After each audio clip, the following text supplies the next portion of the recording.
Hello, welcome to C for Chat. Unfortunately, TikTok would not let me go live because I don't think I have enough followers on that account, but my personal account allows me. So we are here until the followers increase, okay? So what I wanted to talk about today is how I actually ended up getting married to the guy, okay? So what happened was, when I met him, it was 2013 when I met him, okay? And I was driving a skoro of a car, and then it got stuck, all right? And I was there with my child looking for someone who can help me with jumper cables. And then I met this tall guy. His height has always been a thing for me, Shem. I don't want to lie. And then I was like, sorry, buddy, do you have jumper cables for me?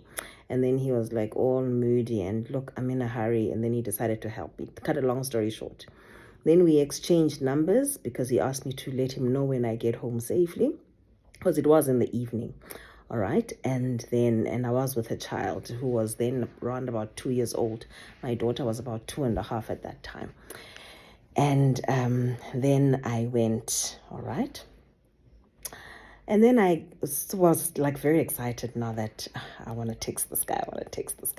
And I text him. And then we started chatting because I texted him and I was like, hello, buddy, thank you for earlier. I am home safely and thank you for everything that you did. What. And then then the chat started like that. Eventually, he decided now that he wants to pursue me, all right?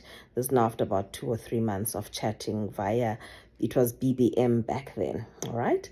And then we started, he came to my office and, just to see me under different circumstances because I had only seen him during that time, all right?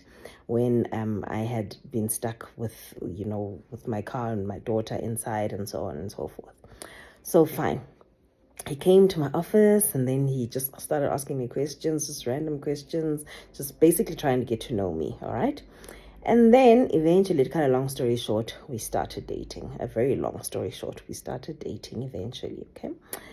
And when we started dating, he was like, that guy that I really, really liked. And he was doing the most. He really was doing the most. I will call it love bombing, And then I think we started dating middle of July, and then end of July, he's taking me on a trip. We're going for, a weekend away, a vacation, so to speak. And he's, fully paid. He's doing everything. And I'm just like that passenger. And I wasn't used to this kind of treatment. I don't want to lie. In my previous relationships, it was always, let's not even go there. So then I was wooed, in all honesty, because I'm like, I'm a princess here, okay? And so that treatment carried on for a few months until we had our very first argument, right? So during that first argument, he didn't speak to me for like a couple of days, 2-3 days.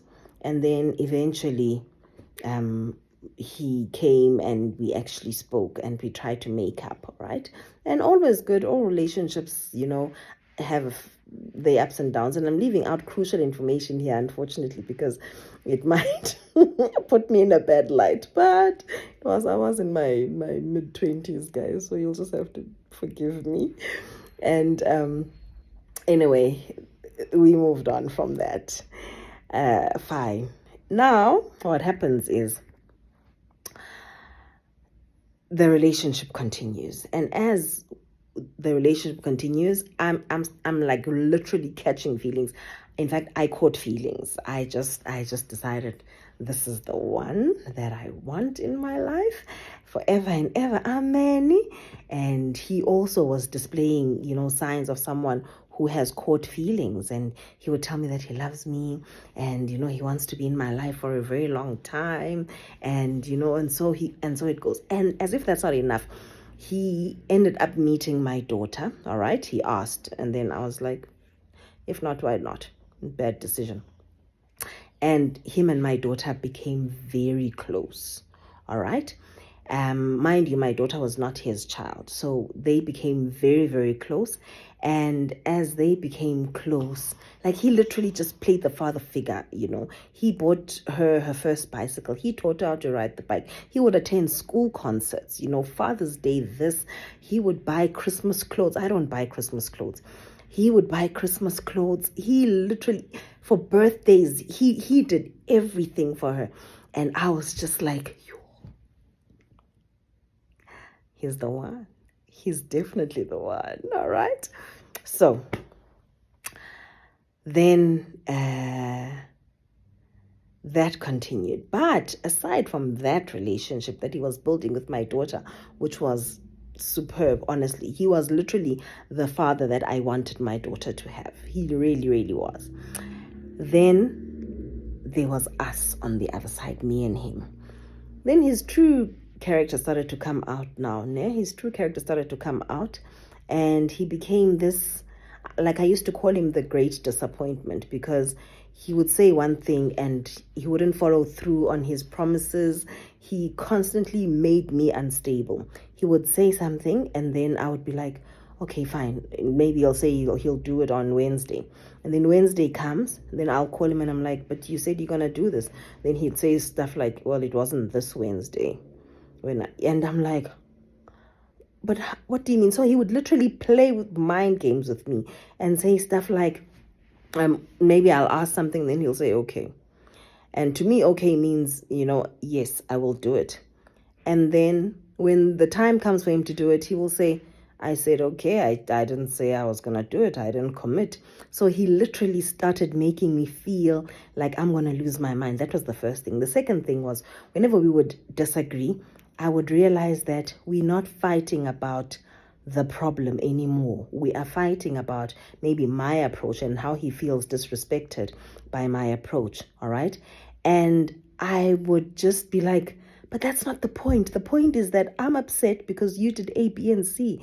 And then he would literally take that conversation and throw it off and make it about him all the time, such that we never solved anything. But because I'm a peace lover, I opted to actually just let it go. So I let stuff slide because I could never win an argument. He was like a champ at arguing and twisting the whole conversation and making you seem like the bad guy, all right, and making himself seem like the victim. He would walk out, he would storm out because of the way that you approached your problem, all right. And if he's not doing that, he would then say, no, you can't be complaining about A, B, C because you did A, B, and C 3 months ago. And you're like, but 3 months ago, you didn't say anything when I was doing A, B, and C. And also, I'm a person, I'm allowed to grow. And then he'd be like, when did you grow? When did you grow? And I'm like, hey, boy, how is this now even the point? You understand? And those are things that he did. And he did that throughout the relationship. And I would always think to myself, let me let it slide.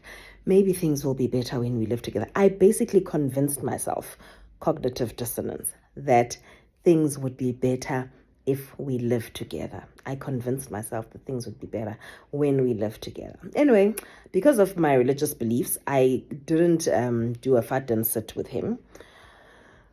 And I think that was unfortunate, to be quite honest. But anyway, it's a story for another day.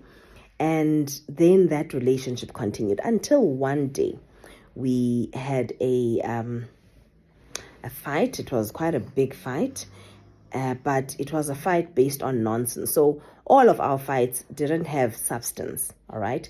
We were always fighting about nonsensical stuff that he would completely blow out of proportion, like completely blow out of proportion. And every time I would to express dissatisfaction, he would blow it completely out of proportion, and I would be left fearing to start up something now, because I know that it's going to end up into a bigger fight than it honestly really should be. All right, I'm going to come back for part 2 of this.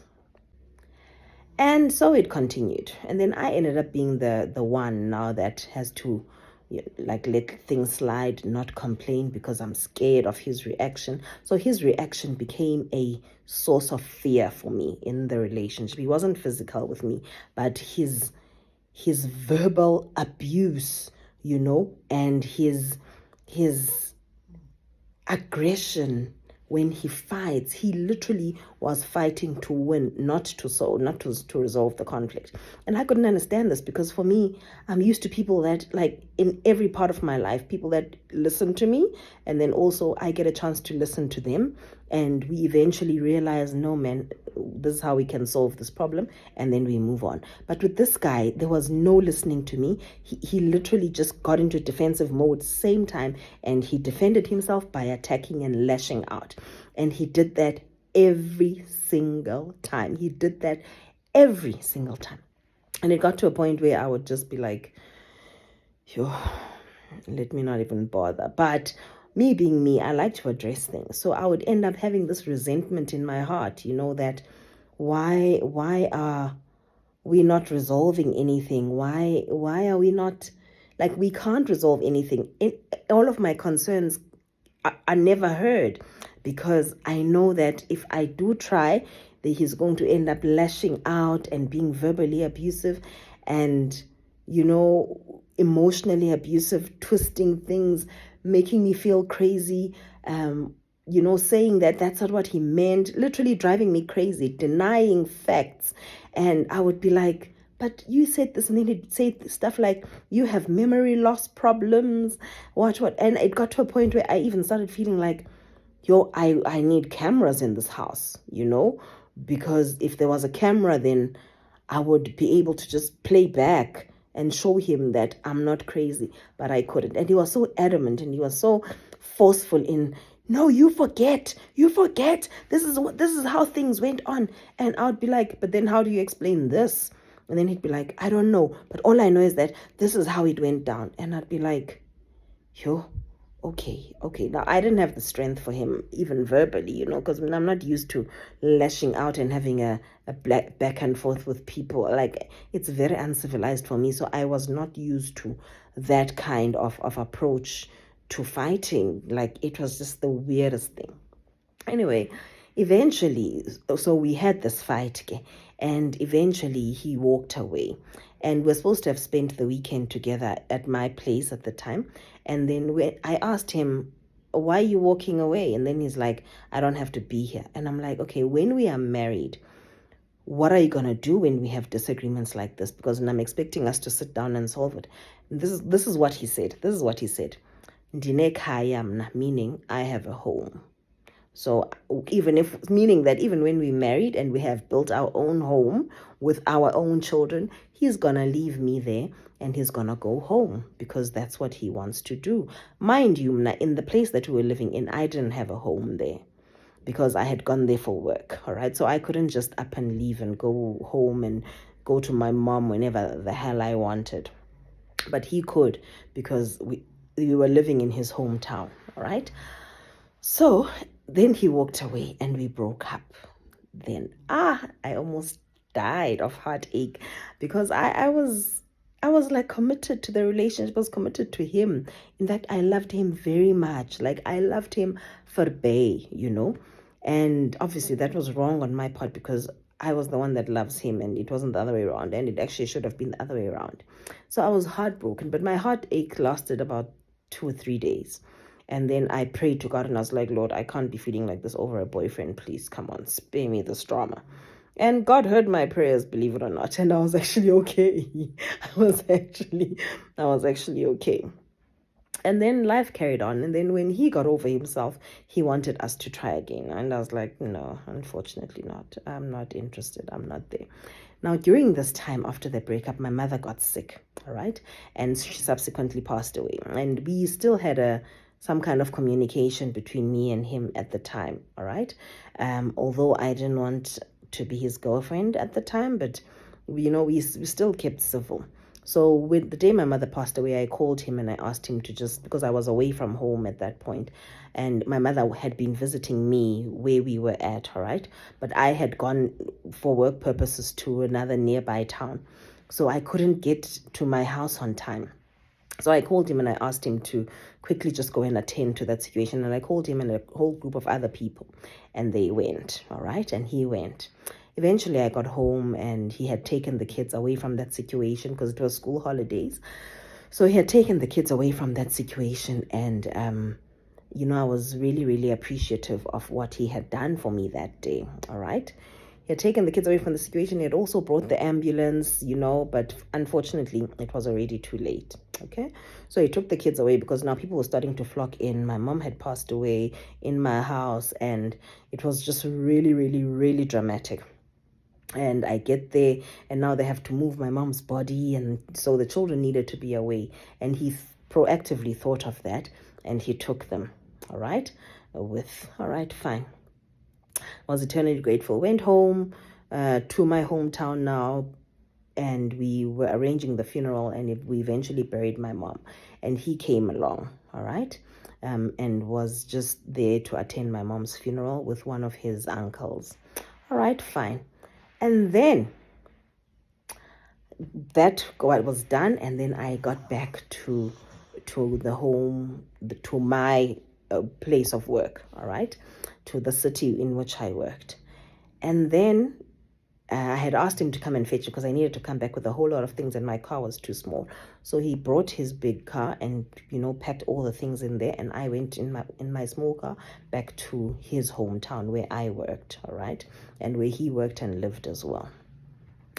But I saw that he was a little bit offish, man. He wasn't the same guy that had been supportive throughout this process and nice about it. He was just now offish and distant. And I was like, is there something that you want to tell me?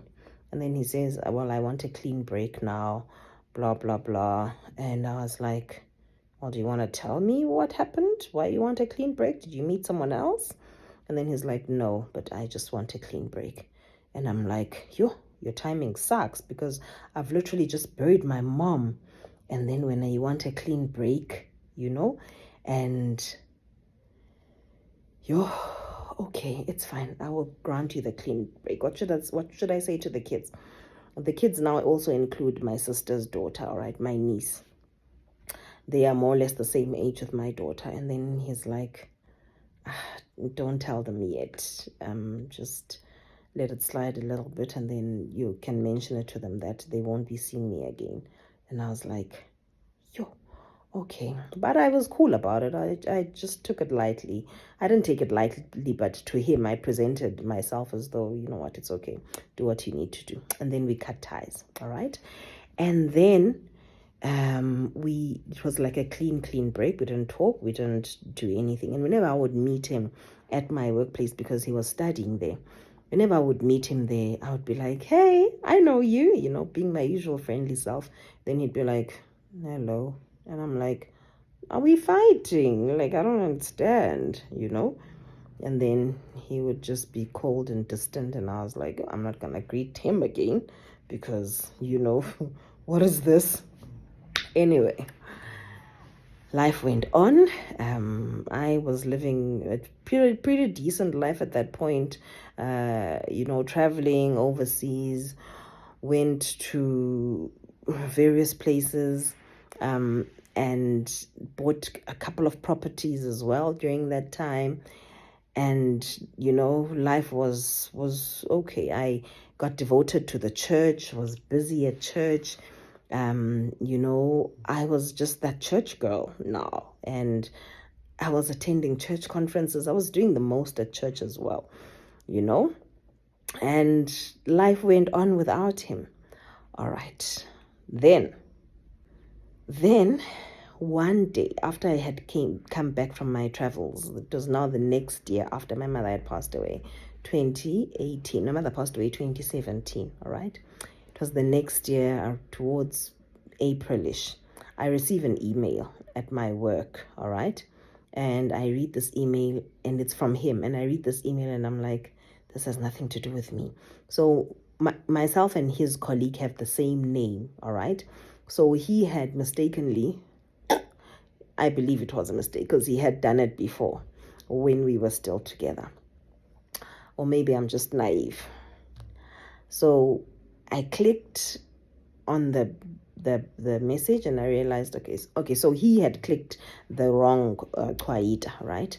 And then he forwarded that message to me, and I decided, now am I going to respond to this, or what am I going to do, or how is it going to happen? Then something said to me, just call him and tell him, find out what this is about. So I called him. On the phone, he was like, hey, how are you? Oh my word, it's been a while. He was like all friendly and, oh yes, of course, I still have your number, I remember your voice. And I'm like, okay. And then during this phone call, he decides that he's gonna apologize, all right, for how we parted ways. And I was like, if there's one thing that you're not gonna do is to apologize to me over the phone, with a phone call that I made, So I propose that we meet because I want you to say this to my face now.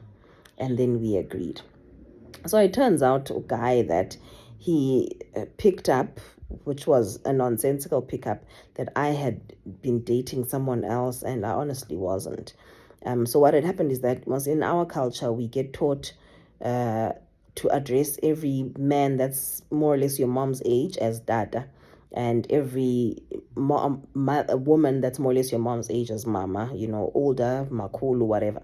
So the girls, my kids, at the funeral, there had been like a friend of mine that was in attendance then, that was supporting the family. So the kids were like, oh, the other dada is here. So to him, dada meant father. So he thought that I had moved on with someone else, and he was very embarrassed, and he took that personally.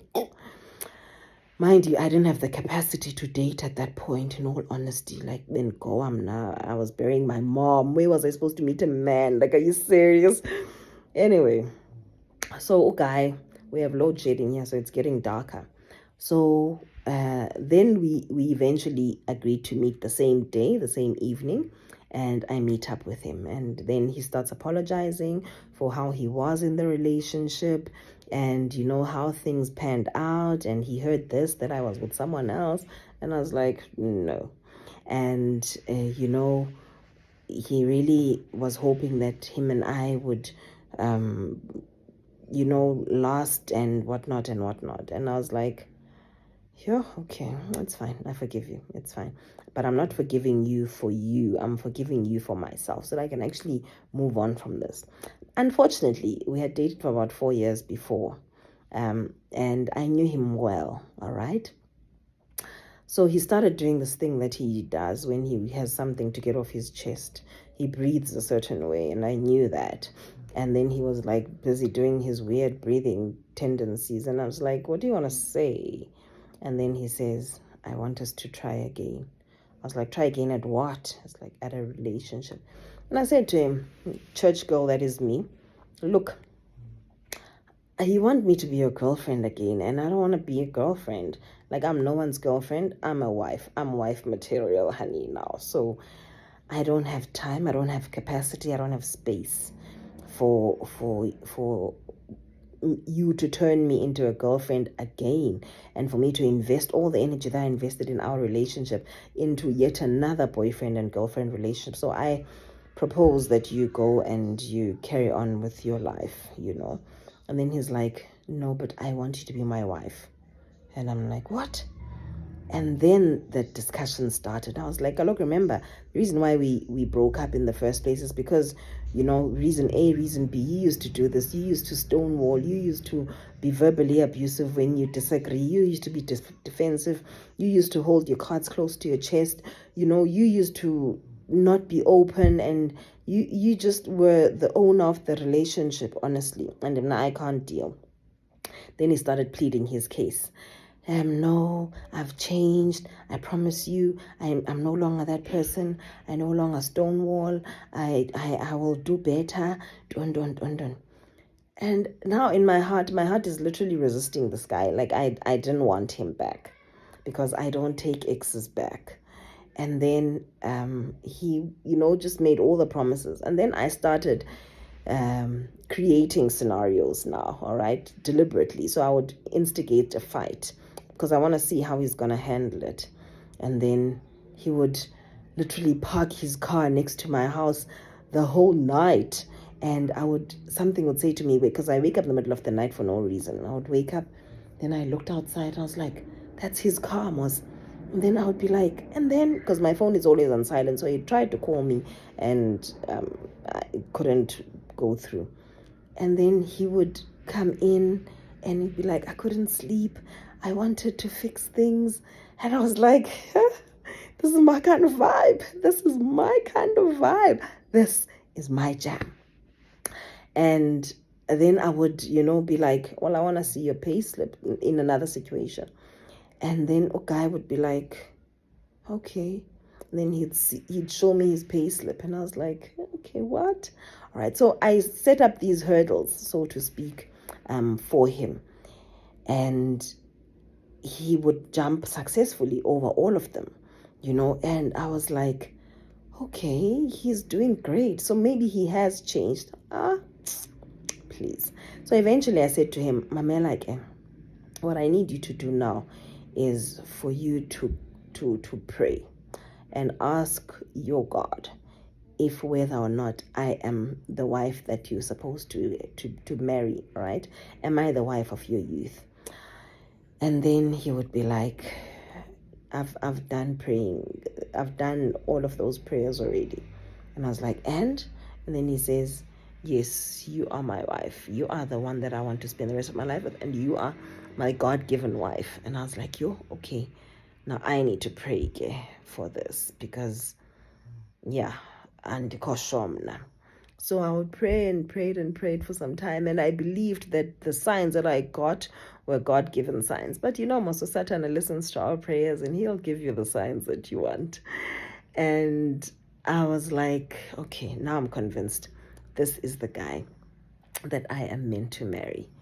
And we got married. Well, went and paid lobola, and even the whole lobola thing, man, was just very. It was not bad in terms of how it went, but there were like little hurdles here and there that I needed to jump over. And I was like, this is so difficult. And it's probably because I don't have a mom. Now listen to this. At some point, one of my uncles said to me, he feels that it's too soon after my mother passed away, all right, for me to be doing this, for me to be getting married. But he will allow me. And I was like thinking, what? It's literally like a year and a half later after our mama passed away. Like, how is this even a thing? But obviously my head was in the clouds at that point. I wouldn't hear it. Lobola negotiations happened. Kwamkelwa abayeni happened as well. And then we were planning the wedding now. It was financially difficult to plan the wedding, but for some reason things just got together and we managed to plan the wedding successfully, all right? And there was a wedding, and it rained on my wedding day. I thought it was blessings, but the heavens were crying, trying to stop me from this ridiculousness, but I saw it as blessings. Yeah, so I'm going to pause there for now and get to the other aspect of this story.